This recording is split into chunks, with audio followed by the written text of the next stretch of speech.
Colonel Motuzyanyk, the spokesman for the ATO from the presidential administration. Hello, ladies and gentlemen.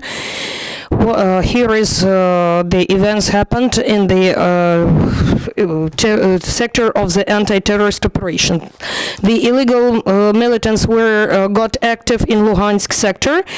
They were firing in close to Popasna. They fired 12 mines close to Popasna in Novozvanivka. In the nearby villages of Oleksandr and Bogoslavska, they were using large caliber machine guns.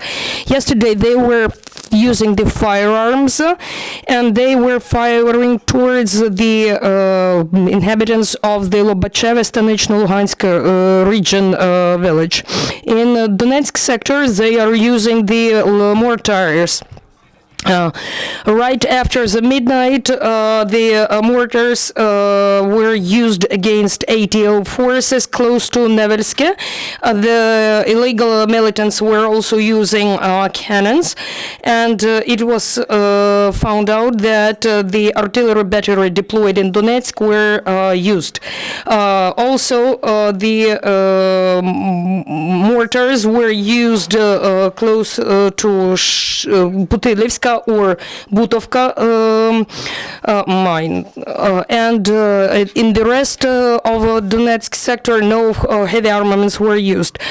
In Avdiivka industrial zone, the situation is still active. In Donetsk airport, it is more or less quiet. Altogether, there were 18 violation of the ceasefire within the last 24 hours. In Mariupol sector, the situation remains difficult. The tanks and more than 70 mines were used against Ukrainian armaments, and the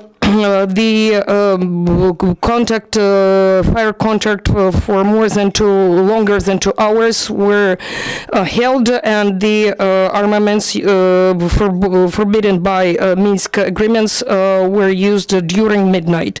In Telakivka, close in Alakivka, the APC were used, as well as mortars and firearms. Overall, there were 20 cases of firing against Ukrainian armies. Unfortunately, 3 Ukrainian militants were killed. 1 Ukrainian serviceman was heavily injured during the shelling of Talakivka. 2 more died because of mine blow close to Luhansk village, close to Bakhmutsky region. 1 more was injured under the same in the same area. As to the illegal militants, 3 died and 5 more were injured. 2 were belong to Donetsk People Republic, and some of them belonged to gangs of Luhansk People Republic. And some of them died as the result of the failed attack of 100th Motor Rifle Brigade close to Krasnogorivka.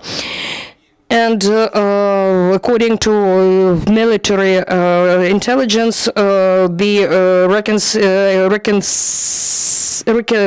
reconnaissance team was attacked by the illegal military militants of their own.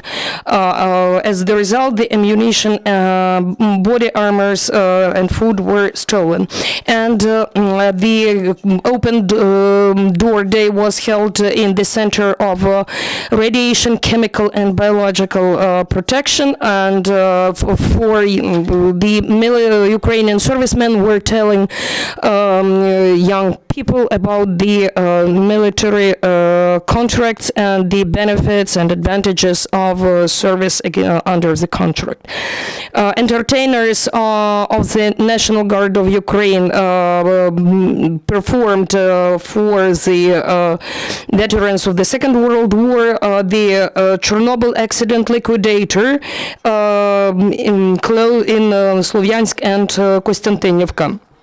And at the site of the 25th Paratrooper Brigade, the monument was opened. The monument to Ukrainian paratroopers who died in action. And the monument holds the crest of the Ukrainian paratroopers and the names of all 136 names of those paratroopers who died in action.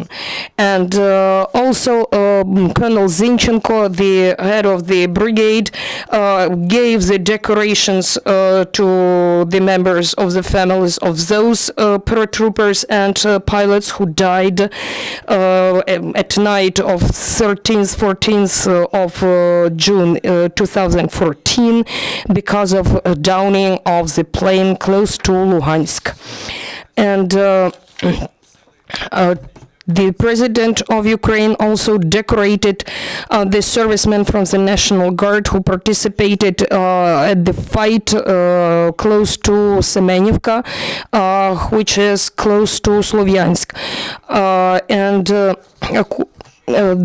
According to presidential command, on 20th of June, the commission, governmental commission, which has experts from the Ministry of Defense and Ministry of Healthcare, will go to Poland to test Major Petrakivsky. It is done in order to decide whether to give the treatment to him abroad. If you do have any questions, if no, thank you, goodbye.